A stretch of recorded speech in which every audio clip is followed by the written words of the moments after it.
18th question, A4 plus A8 दोनों का सम जो है वो 24 हो गया।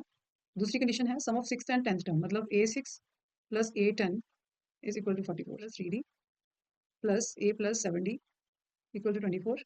Now A plus A 2A plus 10D is equal to 24 and इधर हमारे पास 6A प्लस 5D हो जाएगा एंड A10 हो जाएगा A plus 9D is equal to 44.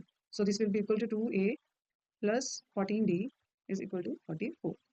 So दोनों इक्वेशंस को हम सब्ट्रैक्ट कर देंगे. Subtracting 2 from equation number 1 from 1 and 2, 2A plus 10D minus 2A minus 14D equal to, now 2A cancel, यहाँ पे हो जाएगा minus 4D is equal to minus 20.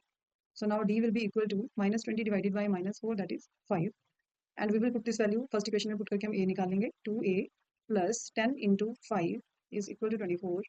यहाँ से हो जाएगा 2A is equal to 24 minus 50.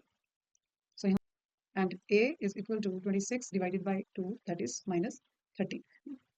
पहले हम लिखेंगे A is equal to minus 13, A2 is equal to minus 13 plus 5, that is minus 8, and A3 is equal to minus 8 plus 5 is equal to minus 3,